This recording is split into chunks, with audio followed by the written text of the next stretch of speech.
నా జనార్దన్ గారు ప్లీజ్ వాళ్ళు ఒకసారి బండి సంజయ్ గారు మాట్లాడుతున్నారు, లైవ్ చూద్దాం. తప్పకుండా నా కొడుకు శిక్ష 100% పడాల్సిందే. ఇలా నా కొడుకు ఒక రకమైన చట్టం, ఇంకో వ్యక్తికి ఇంకో రకమైన చట్టం ఉండాలని కోరుకునే వ్యక్తి బండి సంజయ్ గారు. సమాజంలో చట్టం ఎవరికి చుట్టం కాదు, సమాజంలో చట్టం అందరికీ సమానమైన విషయాన్ని ఇవాళ నేను స్పష్టం చేస్తున్నా.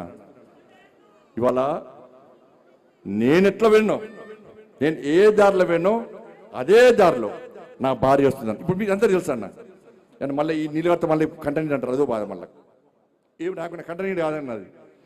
ఇవాళ నేను ఎట్లా పోతున్నాను మీకు మామూలుగా తెలుసు. నేను ఏ దారిలో పోతున్నానో నా భార్య కూడా నా దారిలో వచ్చిందన్న. మీకు మా భార్య ఉద్యోగం చేస్తుంది బ్యాంకులో ఉద్యోగం చేస్తే నేను అడిగిన ఎందుకు లీవ్ పెట్టినామమ్మా అని అడిగిన. నేను బ్యాంకు పోతే నా బ్యాంకు కస్టమర్ కడుకోమన్న కార్యకర్తలు బ్యాంక్ వస్తారు అన్నది. ఏదో సమస్య కోసం వస్తారు. అన్న అక్క వదిన ఇవాళ సంజయ్కి చెప్పన్నా, ఏదో పని మీద ఏదో పని చేస్తే బ్యాంకులు బాగా డిస్టర్బ్ అవుతుందని చెప్పి లాస్ట్కు లీవ్ పెట్టి ఇంట్లోకి వస్తుంది అన్న.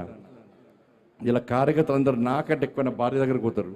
వదిన పెళ్ళుంది, తృణమో ప్రణమో సాయం చేస్తుంది. ఉంటాయి వదిన బర్త్డే ఉంది, తృణమో ప్రణమో సాయం చేస్తుంది. వదిన హాస్పిటల్ ఉన్నాం, తృణమో ప్రణమో సాయం చేస్తారన్న. ఉంటే సాయం చేస్తుంది, లేకుంటే ఏదో రకంగా ఇప్పించిపోతుంది అన్న. కానీ ఇలా కన్న పేగు డిప్రెషన్లో ఉందన్న, ఏడ్చుందన్న, డిప్రెషన్ పోతుంది. కనీసం సంజాయించే అవకాశం లేకుండా ఇలా ఇబ్బంది పడుతుంటే, ఇలా మా కుటుంబం మీద పరోక్షంగా ప్రత్యక్షంగా ఇట్లా దాడి చేస్తుంటే ఇలా ఏ విధంగా ఒక తల్లి భరిస్తుందో ఒక్కసారి ఆలోచించుడన్న. తల్లడిల్లిపోతుందన్న, డిప్రెషన్లో పోతుందన్న. ఇలా లాస్ట్కు అవన్నీ చూస్తుంటే అరే ఒక్క సంఘటన, నా కొడుకు సంఘటన మమ్మల్ని ఇబ్బంది పెడుతుంటే 29 మంది ఇలా ఇంటర్మీడియట్ విద్యార్థులు, మైనర్ విద్యార్థులు ఇలా ఆత్మహత్య చేసుకుంటే మరి ఆ తల్లుల బాధలు ఎట్లుంటే ఇప్పుడు గుర్తొస్తున్నాయి అన్న. ఆ కష్టంలో కూడా వాళ్ళకు అండగా ఉన్న వ్యక్తి ఈ బండి సంజయ్ అన్న. ఒక పిల్లకు అమ్మాయి అన్న, ఒక అమ్మాయి ఇంటర్మీడియట్ అమ్మాయి, అన్ని సబ్జెక్టులు హైయెస్ట్ మార్క్స్, కానీ సోషల్లో 0 మార్క్స్ అన్న. 95 సోషల్లో 0 మార్క్స్. ఇది తప్ప కాదా? ఆ అమ్మాయి కలెక్టర్ కావాలి, నేను IPS కావాలి అని చెప్పి వాళ్ళ ఉన్న తల్లిదండ్రులు, పేద కుటుంబం, పొలం అమ్మి పుస్తలమ్మి అన్నమ్మి ఆ పిల్లను డాక్టర్ చేయాలి, IPS చేయాలి, IAS చేయాలంటే గత ప్రభుత్వం మూర్ఖత్వం వల్ల ఆ పిల్ల 0 మార్క్స్ వస్తే ఆత్మహత్య ప్రయత్నం చేసుకుంటే కొన ఊపిరితో ప్రభుత్వం ఆసుపత్రి తీసుకొస్తే వాళ్ళ అమ్మ మెడలో పసుపు తాడు చూసినటువంటి ఆ తల్లి, అరే నా అమ్మ నన్ను చదివేయడం కోసం, నన్ను డాక్టర్ చేయడం కోసం, నన్ను ఇంజనీర్ చేయడం కోసం, నన్ను IPS చేయడం కోసం, IAS చేయడం కోసం పుస్తల తాడు కుదబెట్టి పసుపు తాడు వేసుకొని నా కోసం కష్టపడ్డది. నేను చచ్చిపోతే నా తల్లికి నా తండ్రికి అన్యాయం చేసినని చెప్పి కొన ఊపిరితో నా తల్లి, డాక్టర్ గారు నన్ను బతికించండి, డాక్టర్ గారు నన్ను బతికించారని ఆ డాక్టర్ను వేడుకున్న సందర్భం చూస్తే మానవత్వం ఉన్న ప్రతి మనిషి చెలించక తప్పదన్న. కానీ ఆ తల్లి చనిపోయిందన్న. ఇట్లా 29 మంది చనిపోయారు. తిరుగుతున్నా, వాళ్ళని కూడా మళ్ళా కలుస్తా, వాళ్ళందరినీ చేరదీస్తా, వాళ్ళందరిలో కూడా భరోసా నింపుతాన్నా. ఇలా భయపడే వ్యక్తి కాదన్నా. ఇంత పెద్ద సమాజం, అరే శ్రీరామచంద్రుడికే అరణ్యవాసం తప్పలే, సీతమ్మ మీద అపవాదాలు వేస్తే సీతమ్మని అడుగు పంపి ఇవాళ రాముల వారు అరణ్యవాసం చేసి ఇవాళ తప్పుడు కాదని నిరూపించుకొని ఆదర్శ రాముడు, అందాల రాముడు, అందరి రాముడు, మనందరి రాముడు లెక్క మనకు ఆదర్శ రాముడు అనే వ్యక్తి మన శ్రీరామచంద్రుడు అన్న. నా భుజం మీద కాశ్యాపు జెండా ఉంది, నా శిరస్సు మీద అమ్మవారి ఆశీస్సులున్నాయన్న. ఇక్కడ భయపడే ప్రసక్తి లేనా? రే ఆంజనేయ స్వామికి నిప్పు పెడితే అదే నిప్పుపై లంకను మొత్తం ఎట్లా దానం చేసిందో ఇలా బండి సంజయ్ని గెలికిరి వాళ్ళ మీరు పెట్టిన నిప్పు ఒక ఆంజనేయ స్వామిలాగా ఈ దళారుల వ్యవస్థను, ఈ అక్రమక వ్యవస్థను, ఈ కుటుంబ వ్యవస్థను, ఈ అవినీతి వ్యవస్థను పక్కా దగ్ధం చేస్తా, దహనం చేస్తా.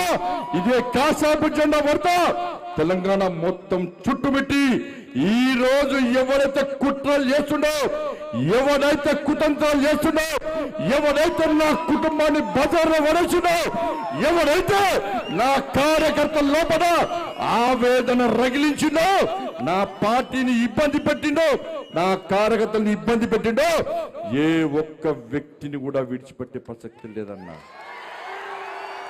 తప్పకుండా అదే జోష్తోని ఈరోజు హిందూ ఏకతా యాత్ర ఇంత ఘనంగా నిర్వహిస్తున్నామన్నా. సఫలం మీ అందరికీ. మీరు అందరూ అనుకున్నారన్న బండి సంజయ్ బాధపడుతుండు, బండి సంజయ్ బాధపడన్నా, నేను బాధలు పడ్డోనే అన్న, నేను బాధలు భరించరునేనా. ఏ రోజు నా జీవితంలో ఎంజాయ్ చేయలేను. నేను ఏదైతే జెండా పట్టినో అప్పటి నుంచి నేను పడ్డాయన్ని కూడా కష్టాలే అన్నా, నేను పడ్డంత కూడా బాధలే అన్నా, నేను పడ్డంత కూడా ఇబ్బందులే అన్నా. కానీ ఏ రోజు మీకు బాధలు చెప్పుకోలే అన్నా. ఈ సమాజమే నా కుటుంబం భావిస్తున్న తరంలో నా కుటుంబం మీద రాలేసి నా కుటుంబాన్ని బజార్ పాలు చేస్తే తప్పు నాదన్నా. మీ అందరికి క్షమాపణలు నేను చెప్తున్నాను. ఎందుకంటే నా కొడుకు టైం ఇవ్వలే, నా కొడుకుతోనే మాట్లాడలే. మీరే తమ్ముళ్ళు అనుకున్నా, మీరే కొడుకులు అనుకున్నా. పొరపాటు చేసింది నేనన్నా. నా కొడుకు టైం ఇవ్వకపోవడం పొరపాటు నేను చేసినన్నా. నేనే నాకు తప్పు చేసింది. నేను క్షమాపణలు చెప్తున్నాను మీ అందరికీ. కానీ తప్పు ఇవ్వకుండా బయటకు వస్తానని నా కొడుకు నాకు మాట ఇచ్చిందన్నా. తప్పకుండా వస్తాను మాట ఇచ్చిందన్నా. నిజంగా తప్పు చేస్తే నా కొడుకును కూడా నాకు క్షమించన్నా. ప్రసక్తి లేదన్నా. కాబట్టి దయచేసి తప్పుడు ప్రచారం నమ్మకండి. మన జోష్ దక్కించుకోవాలన్నా. భయపడేవాడు, బాధపడేవాడు హిందూ కాదన్నా. అందరికీ అబండాలు వచ్చినాయన్నా, అందరి మీద అపవాదులు చేశారన్నా, మన కుటుంబాల మీద అపవాదులు చేశారన్నా. కానీ భయపడి ఇంట్లో కూర్చుంటే రాక్షసులు ఇంకా రాక్షసులు అవుతారు. ఇలా రాముల వారసులమైన మనమందరం ఇంట్లో కూర్చుంటే ఇబ్బంది వస్తాయన్న. మనంతా రాముడు వారసులమన్నా. రాక్షసి సంతతి మనం సవాల్ చేస్తుందన్నా. మీరా మేమా అని చెప్పి ఆ రాక్షసి సంతతి సవాల్ చేస్తే మనం యుద్ధం చేద్దామా, ఇలా అన్ని మూసుకొని ఇంట్లో కూర్చుందామా? ఒక్కసారి హిందూ సమాజం ఆలోచించాలి. అలా హిందూ సమాజం జాగృతం కాకుంటే, హిందువులందరూ ఇంట్లో కూర్చుంటే, ఇలా బెంగాల్లో అనేక మంది నా కార్యకర్తలు, ఈ ధర్మం కోసం పనిచేసే కార్యకర్తలు, కాసేపు జెండా పట్టుకునే కార్యకర్తలు, హిందూ సమాజం కోసం పనిచేసే కార్యకర్తలను బంగ్లాదేశ్ నుంచి వచ్చి హతమార్చిన విషయాన్ని ఇలా హిందూ సమాజం మర్చిపోతున్నా. కేరళలో హతమార్చారు, తమిళనాడులో హతమార్చారు.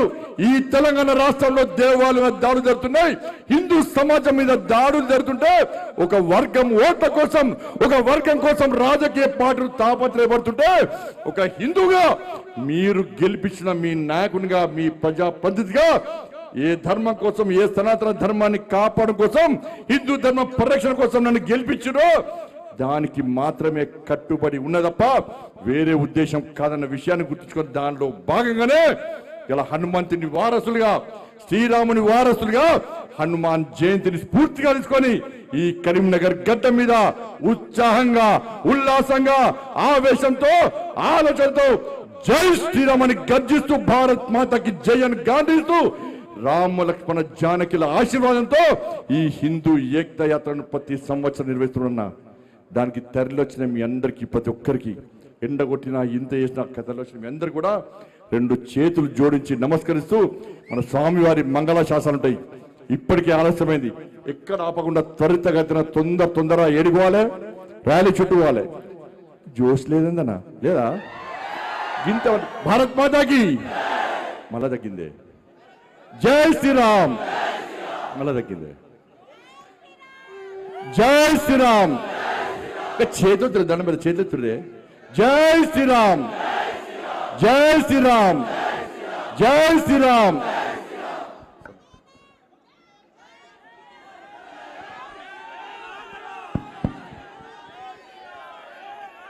जय श्री राम, जय श्री राम.